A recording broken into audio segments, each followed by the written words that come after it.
Welcome back everyone. Programme में आगे बढ़ते हैं और बात करते हैं कुछ ख़वातीन की मुश्किलात के हवाले से, जिनमें सबसे बड़ा मसला होता है किचन। और किचन में जो मामलात होते हैं, जो मेंटेनेंस होती है, उसको हैंडल किस तरह से करना है, डेली लाइफ को कैसे लेकर चलना है, ये बहुत ज़रूरी होता है। मेरे साथ स्टूडियो में मौजूद हैं हमजा शेख, जो कि शेफ़ भी हैं और बहुत सारी चीज़ों में एक्सपर्ट भी है। लेकिन आज हम बात करेंगे किचन मेंटेनेंस पे। और अस्सलाम वालेकुम। वालेकुम अस्सलाम and thank you so much for having me. बहुत कैसे हैं आप? मैं बिल्कुल ठीक ठाक अल्हम्दुलिल्लाह। बहुत शुक्रिया प्रोग्राम में आने के लिए फर्स्टली तो, थैंक यू सो और much for always secondly inviting me. और मेरी एक्सपर्टीज को आप दूसरों के साथ शेयर करते हैं और बड़ा अच्छा लगता और है। बहुत ज़रूरी भी है आपकी एक्सपर्टीज़ को शेयर करना, क्योंकि आपके पास हर चीज़ का हल और मशवरा मौजूद होता है। कि जैसे हम कहते हैं ना कि वो अली ज़फ़र कहते हैं भाई हाजिर है, बिल्कुल तो जी। आप भी ऐसे हैं कि हमजा हाजिर है। बिल्कुल जी, बिल्कुल जी। मैं अपनी सारी बहनों का, भाइयों की अब मैं नानी हूँ, so I can help you guys out. तो भाभी को तो मसला ही नहीं होता होगा ना, फिर आप उनको सब चीजें मेंटेन करके दे आपने देते मुझे हैं। कभी किसी की कमी महसूस ही नहीं होने दी। आप बहू, सास की भी नहीं। सास भी हैं, मेरी सुसर भी हैं, आप सब कुछ हैं। तो एनीवेज हम आ जाते हैं आज के टॉपिक की तरफ, which is kitchen maintenance. Kitchen maintenance. अच्छा जी, हम इसको दो हिस्सों में इकरा आज करेंगे। ठीक है हमजा। एक है हमारा पेंट्री मैनेजमेंट, जिसमें हमारी ग्रोसरीज और उसकी सारी मैनेजमेंट और उसको रखने का तरीका, और दूसरा है the hygiene of the kitchen and the hygiene of the utensils and the cutlery. ठीक है, देखे ना, 3-4 सेगमेंट्स कर दिए हमने। हम इसके ऊपर तरीके से हम डिस्कस करेंगे। सबसे पहले है मैनेजमेंट ऑफ द पेंट्री। ठीक है, pantry is your groceries and the sauces and masala जात एंड अचार और चटनियाँ और ये सारी चीजें आपने कैसे मैनेज करके रखनी है। हर घर का अपना बजट है, हर घर का एक अपना तरीका है। आपके घर का बजट 10,000 है, 15,000 है, 30,000 है, 50,000 है, 1 लाख है, 5 लाख है। ठीक है, it entirely depends on the budget. अब क्या है कि उस घर की जो खातून या आदमी जो भी मैनेज कर रहा है, उसने ये देखना है कि उनको अपनी पेंट्री किस तरह फिक्स करनी है। एक दरमियाने बजट पे रहते हुए या एक ऊपर वाले बजट पे रहते हुए आपने अपनी जो चीज़ें हैं वो किस तरह मैनेज करनी है। आपके बच्चे क्या खाते हैं, पहले तो वो सारी चीज़ें आपने अच्छे से स्टॉक करके रखनी है। जिसमें लेग्यूम्स, दालें, सूजी, मैदा, बेसन, ये सब चीज़ें आती हैं। All the sauces, soya sauce, sriracha and you know जो भी आप डेली यूज करते हैं। ठीक है, आपने जिस कैबिनेट में उनको अरेंज करना है बड़े साफ सफाई से करना है, क्योंकि इन सब के अंदर शुगर कंटेंट हाई होता है, वो कीड़ियों को और कीड़ों को अट्रैक्ट करता है। ठीक है, तो आपने उनको बड़े साफ सुथरे तरीके से रखना है। उनकी प्रिजर्वेशन इंस्ट्रक्शंस हर सॉस के ऊपर मेंशन होती हैं। अपने पेंट्री को अपने बड़े तरीके से हाइजीनिकली मैनेज करके रखना है। उसके बाद आ जाती है कि आपने दालें, बेसन, सूजी, लेग्यूम्स, मसर, चने की दाल और ये सारी चीजें। ठीक है, आपने इनको जब रखना है तो आपके जार जो हैं टेक्निकली शीशे के हों तो बहुत अच्छा है, एक दफा इन्वेस्ट कर लें, पता चल जाएगा कौन सी दाल किस में है। एग्जैक्टली और शीशे के अंदर चीज प्रिजर्व भी बड़े अच्छे तरीके से होती है और उसके अंदर कोई भी पैसिव ऐसी चीज नहीं होती। अगर ट्रांसपेरेंट ग्लास है तो वो रिसाइकल्ड भी नहीं होता नॉर्मली, और वो बहुत अच्छी उसके अंदर चीज रह जाती है। आप उन एयरटाइट जार्स के अंदर रखें तरीके से चीज़ों को। अपने जार्स को जब भी आप रीफिल कर रहे हैं उनको वॉश करके, उनको अच्छे से सैनिटाइज करके फिर आप उसके अंदर चीज़ डालें, तो आपको ये जो मसले मसाइल हैं, कीड़ियाँ, सुसरी, एक बड़ी हमारी पंजाब में ख़ास तौर पे सुसरी की बहुत ज़्यादा एक छोटा सा कीड़ा होता है जो इन्फेस्टेशन करता है, और दालें और ये लोबिया और चावलों में ख़ास तौर पे, और आटे में। नॉर्मली क्या होता है कि हम सुसरी वाला आटा उठाते हैं, उसको छानते हैं और उससे रोटी बना देते हैं, जो नहीं करना चाहिए। आपको पता है एग्जैक्टली जो सुसरी आटे के अंदर आटा खा रही है, वो आटे के अंदर ही पुअर पी भी कर रही है। ओके, ना करें नहीं बताना, देखें हमारा आप बताना बिल्कुल फर्ज है एक तरह से। हाँ, वो पुअर पी भी कर रही है, आटे के अंदर जाला बन जाता है। ठीक है, उसको जब आप छानते हो ना, आपको लगता है कि आपने सफाई कर दी है, पर वो सफाई नहीं होती। आप उसको आप रोटी बनाओगे, खमीर कर जाएगा रोटी। तो ऐसा कोई तरीका नहीं है कि सुसरी आए ही ना? अब बहुत सी तरीके हैं। आप देखें ना, सबसे पहले तो सफाई, उसको तरीका रखने का, एयर टाइट कंटेनर्स में, बड़ी बकेट्स में आप खुला आटा ना रखें। फिर उसके अलावा दूसरी चीजें भी तो है ना, चूहे, छिपकलियां वगैरह, हमें हर चीज अपने तरीके से संभाल के रखनी है किचन में। ठीक है ना, ये हो गया हमारी पेंट्री की मैनेजमेंट कि आपने हर चीज एयर टाइट जार में एक्सपायरी डेट लिख के कि कितनी देर के लिए आप कितनी चीजें आप इस्तेमाल करें। आप ऐसे ना करें कि आप 10-10, 15-15 किलो चीजें लेके आ रहे हैं और वो 6-6, 8-8 महीने पड़ी हुई हैं, गर्मी है, सर्दी है, बरसात है। आप जो चीज ला रहे हैं वो इतनी लाएं जो आपकी 1-1.5 माह में खत्म हो जाए, और फिर उसको आप रीफिल कर लें। ठीक है, एक ये हो गया। Now we are coming towards the cleanliness of the kitchen. ठीक है, अब मैं आपको बताता हूँ, जिस घर में मैं रह रहा हूँ, इस घर का किचन आखिरी दफा 25 साल पहले रेनोवेट हुआ था। ठीक है, 25 years ago, which is not, ये छोटा अरसा नहीं है, पर आप अभी भी आके देखें बिल्कुल साफ सुथरा कीड़ा लेस किचन है। क्यों? हम बेसिक कुछ चीज़ें हैं जिनको फॉलो करते हैं Okay. सफाई की, कि आपके जो कैबिनेट्स हैं उनको आपने साफ करना है एवरी 45 डेज, ठीक है, उनको आपने अच्छे से साफ करना है। आप थोड़ा सा विनेगर डाल लें सोल्यूशन पानी में, थोड़ा सा डिश सोप डाल के उससे आप अपने कैबिनेट साफ करने के बाद उसमें आप बटर पेपर बिछा लें। अगर बटर पेपर में आपको लगता है आपके पैसे ज़ाया हो रहे हैं तो आप अखबार बिछा लें, या आप जो प्लास्टिक मैट्स होते हैं वो बिछा के अपने बर्तन जो है इनको तरीके से साफ सफाई से वहाँ पे रखें। उसमें यह कि जब मॉइस्चर वाले दिन हैं या बरसात है उस दौरान एग्जैक्टली, या दीमक, ये टॉक्सिसिटी जो विनेगर और इससे आपने डिटर्जेंट से साफ किया हुआ है ना, हर 1 महीने बाद 45 दिन बाद, उसकी वजह से ये चीज़ों को अट्रैक्ट नहीं करता और कीड़ों की एक्यूमुलेशन नहीं होना शुरू होती। बर्तनों में आते हैं, बर्तनों से खाने तक जाते हैं और फिर खाने पे पलते हैं कीड़े। तो ये वाकई में इस तरह से है जैसे ये हाँ, मैं जी प्लीज। नहीं, आप सही कह रहे हैं, आप कंटिन्यू रखें। और जिस तरह हम जो कीड़े वाली इन्फेस्टेड, हम कहते हैं ना, दाल चुन लो, बीच में से कीड़े निकाल लो, वो जो कीड़ों के अंडे और असरात हैं वो पकने के बाद तक भी उनमें रहते हैं, इसलिए पेट खराब होता है। हाँ, पेट खराब हो जाता है, और जब आप वो खाते हो तो आपको उसके बाद पेट खराब होता है, और फिर एच फेलोरी वगैरह, बड़े बैक्टीरियाज आपके पेट के अंदर रहते हैं, वर्म इन्फेस्टेशन स्टमक के अंदर, इंटेस्टाइन्स के अंदर, बच्चों में खास तौर पे ये हो जाती हैं। वो कहते हैं नहीं, इस बच्चे के पेट में कीड़े हैं। हाँ। वो उनकी वजूहत क्या होती हैं? बच्चा जाके रोड से कीड़े उठा के तो नहीं खाता ना। हाँ। It's you're giving your children through and by food. तो ये बड़ी जरूरी चीजें हैं। आप देखते होंगे बहुत से लोगों के किचन में, मैंने भी देखा है, काई जमी होती है। हाँ। बिल्कुल सामने जहाँ पे जो भी आपका स्टोव या ओवन पड़ा होता है, तो उसके बिल्कुल वो काई जमी होती है। उसको कैसे साफ करना होता है? कई मतलब ग्रीस? हाँ, ग्रीस समथिंग। हाँ, वो उसमें देखे ना, उसको आप क्या कर सकते हैं कि जो बेकिंग सोडा होता है, बेकिंग सोडा और सर्फ का एक सोल्यूशन बनाएं, विनेगर डालें उसके अंदर और उसको वहां पे आप फैला दें, ठीक है, और उसको थोड़ी देर रहने दें, और उसके बाद आप उसको किसी भी सर्फ वाले साबुन से साफ करें। बेहतरीन baking soda is such a wonderful thing. It's not only for baking cakes और नान बनाने के लिए सिर्फ लाइक एन एसिड के तौर पर काम करता है। Exactly, it's very acidic, it's very good. और जितने आपके बर्तनों में अगर जंग आलूद हो गए हैं तो उसको भी वॉश करने के लिए आप बेकिंग सोडा अगर आप लगा दें और उसके बाद आप एक अच्छे उससे वॉश करें डिटर्जेंट से उसको, तो वो बेहतरीन तरीके से साफ सफाई हो जाती है। और उसके बाद आप ऑयल लगा के रख दें उस चीज को जो जंग पकड़ रही है, तो कुछ भी नहीं होगा। और मेंटेनेंस में तो मतलब हम इसका मतलब ये कह सकते हैं सबसे जरूरी जो चीज है वो हाइजीन है और सफाई है, सफाई सुथराई है। बिल्कुल जी, ठीक है। उसके बाद किसी पॉइंट पे आते हैं, कटलरी आप कह रहे थे। हाँ, exactly, the cleanliness of your, ये जो बर्तन वगैरह हैं, हम क्या करते हैं कि जब दावतें वगैरह होती हैं ना, जल्दी जल्दी बस बर्तन धोए, आधे गीले आधे खुश्क अलमारियों में लगा दिए, ठीक है। नहीं, आपने जब दावत हुई है घर पे, अगर आप जी सुस्त तबीयत के हैं तो डिस्पोजेबल प्लेट्स रख लें, नहीं तो आप, अगर आपके पास हेल्प है और आप अच्छी तरीके से बर्तन वॉश करवाएं, अपनी डिशेस वॉश करवाने के बाद उनको खुश्क करके कपड़ा मरवा के तो फिर आप उनको वापस अलमारियों में रखें। आपकी अलमारी भी सेफ, आप कीड़ों के लिए एक ह्यूमिड वार्म एनवायरनमेंट भी नहीं बना रहे बैक्टीरिया के लिए, और सब साफ सुथरा जो है वहां से सिलसिला शुरू हो जाता है। अपने फ्राइंग पैन्स को और कढ़ाइयों को जिनमें हम खाना बनाते हैं वो ऑयल उनमें लगता रहता है, और नॉर्मली अक्सर बच्चियों से घर में माओ से इतनी अच्छी तरीके से वॉश नहीं होते, काले हो जाते हैं। हफ्ते में एक दफा आप उनको जो है ना बेकिंग सोडा लगा के ऊपर थोड़ा सा विनेगर डालें और छोड़ दें।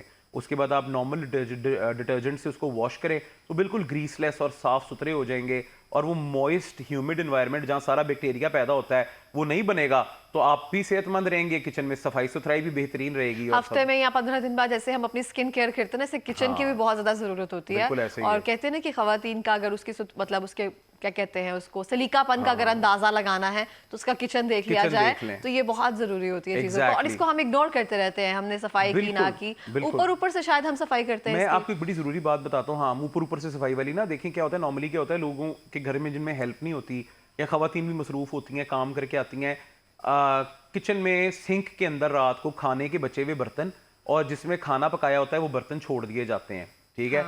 उनमें खाना भी बचा होता है, कुछ ना कुछ ट्रेसेस भी लगे होते हैं, फिर वो दावत देते हैं सारे चूहे छिपकलियों को कि आओ भैया, it's the time for treat, ठीक है। तो वो आप रात को कोशिश जरूर करेंगे जब आप किचन को क्लोज करें तो आप अपने किचन को पूरे तरीके से साफ करके, बर्तन खत्म करके, धो के उनके स्टैंड पे रख के तो फिर आप किचन को क्लोज करें। अगर आप सारी रात के लिए खाना छोड़े हैं, गर्मियां आपने 9 बजे खाना खाया है, रात 9 से लेके अगले दिन सुबह 11 बजे तक 14 घंटे में खाना, आलू गोभी या जो भी आपका बचा हुआ है, आलू गोश्त, व्हाटएवर, ठीक है ना, आपने बाहर रख दिया है, ठीक है, तो वो सारी रात इनवाइट बैक्टीरिया और वो खाना, सारे जो बचा हुआ खाना है वेस्ट फूड, वो ये सारे इंसेक्ट्स और पेस्ट्स को सारी रात इनवाइट करता रहेगा और वो कॉकरोचेज आ जाएंगे आपके किचन में। एक छोटा सा जर्मन कॉकरोच होता है जो आजकल बहुत ज्यादा इन्फेस्ट कर गया है। हाँ। हमारे ये लाहौर और मेन सिटीज के अंदर वो पतला पतला लंबा लंबा कॉकरोच होता है, उसको जर्मन कॉकरोच कहते हैं। वो ना क्रीजेस के अंदर अंडे देता है, जितनी भी कोने होते हैं ना, हाँ, तो वो फिर आता है और फिर वो फिर जाता नहीं है, वो फिर पेनफुल होता है प्रोसेस। फिर वो आपकी हर चीज में फिर जब मेहमान आएंगे, वो इतने जल्दी ग्रो करते हैं ना, इतना उसका रश लग जाता है। बिल्कुल ऐसे ही है। तो इसलिए इन सब चीजों से बचने से बेहतर है कि आप पहले ही अपना ख्याल रखें और अपनी आप सफाई मुकम्मल करें और किचन को साफ करके तरीके से फिर आप आराम करें, ताकि आपकी जिंदगी में भी सुकून रहे, सुकून हो जाए। अच्छा, अगर हम आते हैं कि जो हमारे थोड़ी सी हेल्प हो जाए कि हम फ्रिज में स्टोर क्या कर सकते हैं जो चीजें हमारी डेली लाइफ में आसानी हो जाए। अच्छा, खास तौर पे जो हमारे यहाँ का वेदर है उसमें मई, जून, जुलाई, अगस्त, आप उसमें बेसन, सूजी, मैदा, इवन आटा, अगर आपकी फ्रिज में इतनी जगह है तो आप उनको एयर टाइट जार्स के अंदर रख के आप फ्रिज में रखें। ऐसे मसालों के पैकेट जो आपने, जिस तरह चार गोश्त मसाला है या something of the kind, any seasoning, any powder seasoning, आप उसको लपेट के रबर बैंड के साथ एक एयर टाइट जार में आप 8-10 मसाले भी रख सकते हैं इकट्ठे। आपको हर चीज के लिए एक डब्बी लगनी चाहिए, ठीक है। आप उसकी जो पैकिंग है उसके अंदर ये लपेट के ऊपर रबर बैंड चढ़ा के आप उस ह्यूमिड डेज में खास तौर पे आप अपनी जितनी पाउडर वाली चीजें हैं इनको संभाल के रखें। पाउडर में क्या चला जाए, क्या अंडे दे दे, बच्चे दे दे, आपने डाल दिया, बन गया, पता नहीं चलता। तो इस चीज का जरूर ख्याल। और हम फ्रिज में क्या स्टोर कर सकते हैं हमजा, अगर हम देखें तो हमें हो कि हमारी हेल्प हो जाए, कौन सी सॉसेज या कौन से ऐसे होता है कि हम बना कर रख दें, हाफ कुक करके रख दें ताकि आसानी। अच्छा, मैं आपको बताता हूँ, सबसे पहले जो हमारी कॉन्डिमेंट्स है ना, जिस तरह केचप है, चिली गार्लिक सॉस है, जो हमारे यहाँ ग्रीन चिली सॉस आती है, सोया सॉस है, हॉट सॉस है, once the seal is opened, जब आपने खोल दिया है उसको प्रिजर्व किया जाता है एक सर्टेन तरीके से, कुछ अंदर केमिकल्स डाल के वो रिलीज हो जाते हैं, ठीक है। सिट्रिक एसिड है, जो भी है, आपने जब एक सॉस का ढक्कन खोल दिया है ना, मेयोनीज है या व्हाटएवर, बारबेक्यू सॉस, एनीथिंग, आपने फिर उसको रेफ्रिजरेट ही करना है टिल इट इज यूज्ड और फिनिश्ड, ठीक है। हाँ, नहीं तो आप गौर करेंगे जो शीशे की बोतल होती है जिसके अंदर ये सॉस होती है, अगर आप कोई पेरी पेरी सॉस है या कुछ भी, आपने ये खोल के बाहर रख दी है, दो के इसके अंदर प्रिजर्वेटिव्स हैं, हर चीज है, 3 से 4 दिन बाद उसका टेस्ट, कलर और उसके जो ऊपर वाला दायरा है ना, उसके आसपास एक ब्लैक कलर का बैक्टीरिया का, फंगस का रिंग बन जाता है। तो हम कहते नहीं जी ऊपर से जो थोड़ी ड्राई हो गई है, that is fungus that you are eating. आप वो खा लोगे और आप कहोगे यार हमने घर से खाना खाया, हमारा पेट क्यों खराब हो गया है, हमने तो आज बाहर से कुछ खाया ही नहीं, हमने कोई गंदी चीज खाई नहीं। उसकी वजह ये वाली छोटी छोटी चीजें मैनेजमेंट्स होती हैं जो हम नहीं करते। हम बाहर वालों को बातें कर रहे होते हैं कि फलां के हाथ खैर गंदे थे या उनका हाइजीनिक का ख्याल नहीं रखा, लेकिन हमारे घर में हम सुंडियों वाला आटा खा रहे हैं और ये फंगस लगी हुई केचप खा रहे हैं। क्या होता है, ये बहुत सा इसमें हमारा भी ये होता है कि हमारी बच्चियां और खवातीन को बेसिक किचन ट्रेनिंग खाना बनाने के अलावा भी हाइजीन और ये करने के लिए अब तक नहीं थी, अब हम आ गए हैं ना, अब हम करवाएंगे। और वाकई में अब तक नहीं थी हमसा। बहुत सारी चीजें ऐसी हैं जो हम छोड़ देते हैं, अगर रोटी बनानी आती है उसके बाद ऐसे ही सब कुछ आटा वैसे ही छोड़ दिया। छानना, खास तौर पे उसको ढक के रखें, मुझे कहते हैं छानना, सो ड्राई आटा होता है साथ, उसको आप ढक के डब्बे में रखें। वो जो चॉकलेट्स वाले डब्बे नहीं आते लोहे के, उसके अंदर उसी में तो होते हैं, बिस्किट के तो होते ही हैं एग्जैक्टली।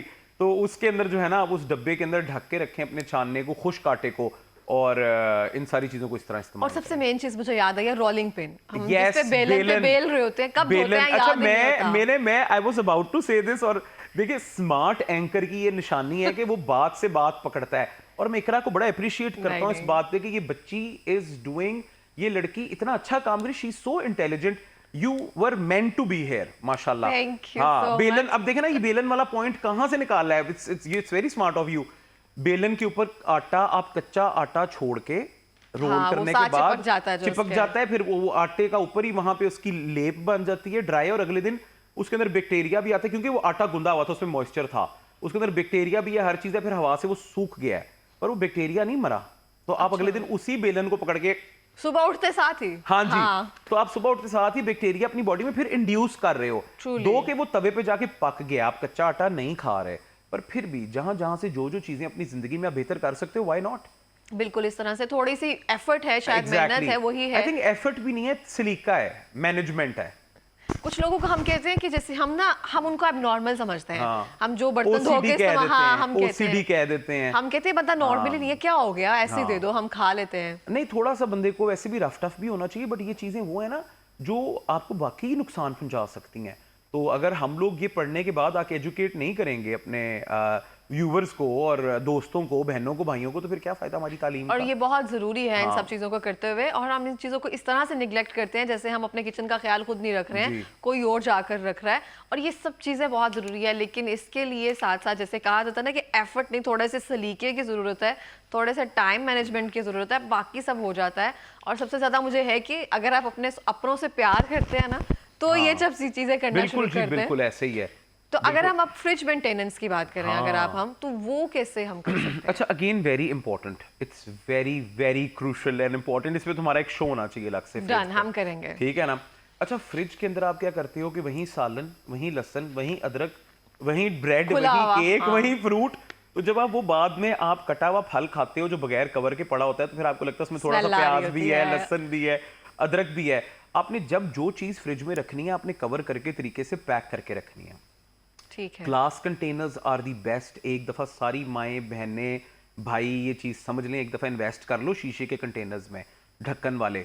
अब मैं क्यों कह रहा हूँ शीशे का, प्लास्टिक का क्यों नहीं मैं कह रहा। प्लास्टिक जी। Is not resistant to cooling और हीटिंग। प्लास्टिक ठंडा और गर्म इतना ज़्यादा नहीं होता। ओके। ठीक है, वो उसके अंदर चीज़ एक मॉडरेट टेम्परेचर पे रहती है जो बैक्टीरिया को इनवाइट करता है। The warmer the environment is the more bacteria is going to hit. क्यों कहते हैं फ्रोजन फूड है, ये खराब नहीं होगा, क्योंकि वो ठीक उसके है। जार हाँ, में होता है। एग्जैक्टली। जब टेम्परेचर बिलो 4 डिग्री चला जाता है ना, तो बैक्टीरिया 80% उसमें सर्वाइव नहीं करता। ठीक है। Okay. शीशा जो ग्लास है ना, it's a good resistant of heat and cool both. आज मेरा बॉथ जो है मीरा जी वाला निकल गया। मेरा जी वाला। वो पता है क्या, हमारे गुफ्तगू में एक पॉइंट ऐसा आता है जिसमें हम जब हंस पड़ते हैं। अच्छा, खैर उसके अंदर जो है, आपने ग्लास के अंदर जब आपने अचार, सैंडविच का मिक्सचर, सालन, व्हाटएवर आप रख रहे हो, सैलेड, और उसको आप ढक्कन लगा के रख रहे हो, तो आप देखिएगा उसकी लाइफ भी बढ़ जाएगी, उसकी फ्रेशनेस भी रहेगी, क्योंकि वो शीशा ठंडा हो जाता है। सही। उसके अंदर चीज बिल्कुल अपने ओरिजिनल स्टेट में रहती है। तो आपने ये जरूर करना है, आप हर चीज को अलग रखें। अगर आपके घर में एक फ्रिज है, अब आप हर चीज के लिए अलग रेफ्रिजरेशन कर भी नहीं नहीं सकते। कर सकते। तो उसका तरीका ये कि हर चीज कवर में तरीके से रखें, और अपने फ्रिज के अंदर मैं आप टोटका भी देता जाता हूं आपको देसी एक, कि कोयले का पीस हाँ, आपने एक मेरी अम्मी जरूर रखती रखना है। थी। कोयले का पीस कार्बन सारे फ्यूम्स को अब्जॉर्ब करता रहता है। ठीक है। लहसुन अदरक को भी टाइटली क्लोज करके आप अलग रखें। ठीक है। अपने प्याज वगैरह को, और ये अगर आप कोई इस तरह की सब्जियां रखना चाह रहे हैं तो नीचे वाले कंपार्टमेंट में जो एक अलग बॉक्स बना होता है उसमें रखें। और अपने आप फ्रिज के सेक्शंस कर लें कि ये हमारा Fruits के पेरिशेबल लिए फूड है, ये हमारा फ्रूट्स है, ये हमारी जनरल चॉकलेट्स वगैरह कोई इस तरह की चीज़ें हैं, सॉसेस वगैरह हैं, और दरवाजे में आपने फ्रिज के पानी रखा हुआ है। और फ्रिज को भी 15 दिन बाद आप ज़रूर प्रॉपरली क्लीन करें, सैनिटाइज करें। वही तरीका, एक अच्छा dish washing soap, baking soda, उसके साथ अच्छे तरीके से साफ करें, थोड़ी देर फ्रिज को हवा लगने दें। उसके जो स्टैंड्स और शेल्व्स हैं उनको आप अलग से वॉश करें या करवाएं, और उनको तरीके से लेके चलें। आपका फ्रिज भी बहुत देर तक ठीक रहेगा, उसके फिल्टर्स वगैरह भी साफ रहेंगे, कूलिंग भी अच्छे से करेगा, और आपका खाना भी महकेगा, उसके अंदर अच्छी खुशबू रहेगी। और ये खाने बहुत में। जरूरी है, क्योंकि हाँ। आपने अगर ख्याल रखना है अपनी सारी चीजों का, क्योंकि पकाने के बाद सीधा फ्रिज में जाना है, अगर वो Exactly. साफ नहीं है तो फिर क्या फायदा। और अब हम आते हैं अवन की सफाई पर। वहां पे हम खाना गर्म करते हैं, सब कुछ गिरता रहता है, माइक्रोवेव। प्लेट के वो ऊपर के ऊपर जो उसकी भाप आ रही होती है जी। समथिंग, वो उस पे काई जमी होती है। मैं कुछ ना बताता हूँ, कुछ। उसमें देखे ना, सबसे पहले तो मैं माइक्रोवेव की यूज को डिस्करेज करूंगा। Okay. वेव्स होती हैं, they are eventually very cancerous, आपकी बॉडी में डैमेज करती ही करती हैं। बहुत सी countries like Japan and a lot of states in China, उन्होंने माइक्रोवेव का यूज बैन कर दिया है। Okay. It's illegal to have a microwave in your house. ठीक है। और मुझे लगता है कि पूरी दुनिया में भी चलेगा। हम तो अभी भी, मैं खुद माइक्रोवेव करके खाता हूँ, ऐसे मैं झूठ बोलूँ? मैं भी खाती ठीक है ना। तो पर ये है कि आपने माइक्रोवेव की सफाई, अगेन क्योंकि उसमें आपने चाय रखी है, बॉईल कर गई है, ट्रे पे गिर गई है उसकी, तो वो जनरल हर चीज़ का जो हमारा, हम हर चीज़ बात को ख़त्म करें सफाई से, कि जहाँ सफाई होगी वहाँ बैक्टीरिया नहीं होगा, चीज़ साफ सुथरी रहेगी, and it will be less harmful. तो आप अपने कंक्लूजन यही है इस हाँ। बात का कि आप सफाई का अच्छा, ख्याल अब मैं रखें। बताता हूँ उसका। जो टू स्टार्ट विद, आप सबसे पहले एक कप ले लें, उसमें पानी डालें, ठीक है। Again lemon juice, baking soda and dish washing soap, और आप उसको माइक्रोवेव में चला दें। ठीक है, फॉर 3 मिनट्स। Okay, सही। 3 मुझे लगा मिनट्स कि शायद ठीक है। 3 मिनट्स 5 मिनट्स के लिए आप उसको चला दें माइक्रोवेव में। उसके जो फ्यूम्स है ना, जो भाप उठेगी उसमें से, वो पूरे माइक्रोवेव के अंदर लग जाएगी। ठीक है। और वो उसको सैनिटाइज कर देगा। उसके बाद आप स्विच उतारें उसका, और एक खुश्क कपड़ा लेके उसके साथ उसको रेगुलरली साफ करते रहें, कि आपको ये ना होना कि आपको महीने बाद उसको वॉशिंग मशीन के अंदर धोना पड़े। माइक्रोवेव से बेहतर है कि साथ साथ एक जनरल क्लेanलीनेस उसकी जो है आप मेंटेन करके रखें। तो this is very very important. नहीं, ये बहुत एक अच्छा मुझे लगता है टिप है ये कि अगर आपको सिर्फ ओवन में ही रखना है तो वो फिर ऑलरेडी वो फ्यूम्स अब्सॉर्ब कर क्योंकि देखिए लेगा। ना मॉइस्चर उठेगा, धुआं निकलेगा, उसके अंदर सोडा होगा, लेमन होगा, डिश वॉशिंग सोप होगा, वो पूरे ओवन के कोट कर लेगा। उसके बाद आप एक कपड़ा लें, लाइटली गीला, हल्का हल्का गीला, तो उसके साथ आप अपने ओवन को अच्छे से क्लीन कर लें, उसकी ट्रे निकालें, उसको वॉश कर लें और आपको ओवन साफ सुथरा है। सही। अच्छा, अब हम जिसमें रोटियां रखते हैं, रोटियों के रुमाल जिसे हम कहते हैं, वो मैंने बहुत से लोगों के देखे हैं, दो ही होते हैं। हमक भी आ रही हाँ, होती है उनमें से, और वो फिर something। रोटी में से भी आ रही होती है। अच्छा, रोटी को रखने के बहुत बेहतर तरीके हैं, ठीक है। आप डायरेक्टली हॉट पॉट के अंदर रख सकते हैं, आप बटर पेपर के अंदर रोल कर, बटर पेपर इतना महंगा नहीं होता। बटर पेपर के लिए मुझे लगता है वो बेटर रहता है। हाँ, ठीक है। अखबार में भी इंक लगी होती है, तो मैं एडिबल चीजों में उसको एनकरेज नहीं करूंगा। और हाँ, तो उसमें जो है आप हॉट पॉट में रख सकते हैं। और वो जो रुमाल, अगर आपको फिर भी शौक है इस्तेमाल करने का, क्योंकि एक चीज सदियों से चलती आ रही है, उसको हम एकदम आपकी किचन में से निकाल नहीं सकते। हमें फूलों वाले रुमाल बहुत अच्छे लगते हैं। हाँ, अभी भी मेरे घर में भी यूज होते हैं फूलों वाले। हाँ, मैं भी कहती हूँ प्लेन ठीक है, हमें इतने अच्छे नहीं लग रहे, फूलों वाले अच्छे लग रहे हैं। वो एक जो हमारा ट्रेडिशनल पंजाबी रुमाल है ना, जिसके अंदर साइडों में फूल, बूटियां, ट्रक आर्ट की तरह की चीजें, वो बड़ा अच्छा लगता है। अपने कल्चर के भी करीब रहना चाहिए। अच्छा, उनको साफ करने का तरीका ये है कि आप उबलता हुआ पानी लें, पहले और उनको हमेशा सेपरेट वॉश करें। एग्जैक्टली, उबले हुए पानी में आपने उनको, you have to boil them for a minute और टू, एंड फिर उसके बाद आपकी जो, जिसके ऊपर आपने उनको सुखाना है, वो जो रस्सी है या वो जो तार है, वो भी अलग होनी चाहिए, क्योंकि वो फिर वहां से डायरेक्ट आपने ये तो सोचा ही नहीं। हाँ, आपने कंज्यूम करना है। जब आप उनको गर्म पानी के अंदर धो लेंगे तो आप उनको अच्छे से सैनिटाइज कर लेंगे, ठीक है। अब मैं कहूं कि आप एक अलग इस्त्री रखें उनको इस्त्री करने के लिए, टेक्निकली इट्स नॉट पॉसिबल, ठीक है ना। तो उनको अच्छे से आपने वो करके, ड्राई करने के बाद उनको अच्छा सा तय करके लपेट के एक प्लास्टिक के डब्बे में या किसी चीज के अंदर रखें, क्योंकि उसमें हमें थर्मल कोई इसका टेम्परेचर कंट्रोल करने की जरूरत नहीं है। रुमाल तो रुमाल है ना, उसने खराब होना है ना ठीक होना है। तो उसको आप प्लास्टिक के डब्बे के अंदर रखें। जब आपको चाहिए आप एक रुमाल एक दफा यूज करें या 2 दफा यूज कर लें, सुबह निकाला, रात तक उसको इस्तेमाल करें, और उसके बाद उसको आप फिर से लॉन्ड्री के लिए डाल दें। सही हो गया। ये बहुत अच्छी टिप्स हैं जो हम दे रहे हैं आज, मजा आ रहा है। आज तो हम आपा बाजी मोड में हैं। आपा बाजी। और मैं आपको बता रही हूँ कि ये मसाइल हैं और आप कह रहे हैं 1 मिनट रुको जरा, मैं बताता हूँ फौरी तौर पर। अच्छा, पानी की बोतलों की तरफ आते हैं। हम क्या करते हैं, पानी की बोतलें जिसमें कोल्ड ड्रिंक्स आती हैं वो भर कर रख देते हैं। उसके बाद वो एक ग्रीन कलर की बोतल देखी है मैंने, नीचे से वो बिल्कुल वाइट हो गई होती है और अजीब सी हो गई थी, उसमें फिर भी पानी भरा होता है। ग्रीन कलर की बोतल पे ना लाल रंग का ढक्कन लगा होता है। हाँ, अच्छा मैं बताता हूँ आपको। देखें, जो सबसे पहले तो ये जो सॉफ्ट ड्रिंक्स की बॉटल्स होती हैं ना, और ये जो हम जिसमें पानी अभी भी पी रहे हैं, ये bottles, they are meant to be disposable, एक दफा का यूज, ठीक है। आप अपना पानी रखना है, आप शीशे की बोतलों में रखें जी, शीशे की बोतलें टूट जाती हैं। फिर आप फूड ग्रेड प्लास्टिक की बोतल लें जो थोड़ी महंगी आती है, ठीक है। और उनको भी आपने जिस तरह एक दफा फिल किया है, उसके बाद जब आप सेकंड फिलिंग के लिए जा रहे हैं तो आप उसको पूरे प्रॉपर तरीके से वॉश करके फिर यूज करें। क्या होता है कि जो हमने बॉटल पी है ना, इसके आगे हम ऐसे अपना सिप करते हैं, लिप्स भी लगते हैं, मुंह भी लगता है, तो हमारे अपनी बॉडी के अंदर बहुत ज्यादा बैक्टीरिया होता है, हमारे सलाइवा के अंदर बहुत ज्यादा बैक्टीरिया होता है, तो वो वहां पे रह रहा है और फिर वो बिल्ड करता जा रहा है। आजकल एक बड़ा फैशन आया हुआ है ना, इतना मत पकड़ा होता है, क्या कहते हैं उनको, सिपर्स, यस व्हाटएवर, वो करके वो आप सिप कर रहे हो। Actually that is very unhealthy for your gut. आप अपना सलाइवा लगा के छोड़ रहे हो and then you are sipping it again, फिर उसको दोबारा ले रहे हो। हाँ, you are then sipping it again, you are sipping it again. और आप and specially people who smoke, it's very dangerous. Tobacco होती है उसके अंदर, और वो आप फौरन आपने सिप लिया, अब फर्ज करें आप स्मोकर है, आपने उसने पानी में, बॉटल में पानी पिया और रख दिया है, वो सारा जो उसके माउथ जो अंदर बैक्टीरिया बिल्ट है वो पानी के अंदर भी आ गए। लोग अब सोच के तो नहीं पीते ना कि हमने वापस पानी जाने नहीं देना बॉटल में, वो अब आपको पता है कैसे होता है, तो वो इट्स वेरी डेंजरस। आप it's again you are inviting a lot of bacterias, you are inviting a lot of germs in your body, and eventually आप कहते हो यार हमने तो कुछ नहीं खाया था, हमें जॉन्डिस ए हो गया, हमें जॉन्डिस ई हो गया। हाँ, वो इन ये वजूहात होती हैं जिनसे होता है, छोटी छोटी हैं ये, बिल्कुल इस तरह से है। हमारे पास लास्ट मिनट है, हम सब कोई पैगाम देना चाहेंगे? पैगाम ये है कि अच्छा, आज पैगाम हमारा it's not regarding the show और एनीथिंग, इसमें यह कि अल्लाह ताला अपने प्यारों को ज़्यादा आजमाते हैं। अगर आपकी ज़िंदगी में कभी कुछ गलत हो रहा है या आप किसी बुरे वक्त में से गुजर रहे हो, या आपको लग रहा है कि आपके साथ ज्यादती हो रही है, तो आपने उसको इस तरह से नहीं लेना, पॉजिटिवली लेना है, और आपने वो समझना है आप अल्लाह पाक आपको आजमा रहे हैं और अपने प्यारों को ज़्यादा आजमाया जाता है, तो आपने पॉजिटिव रहना है और हिम्मत करनी है। Thank you so much Hamza.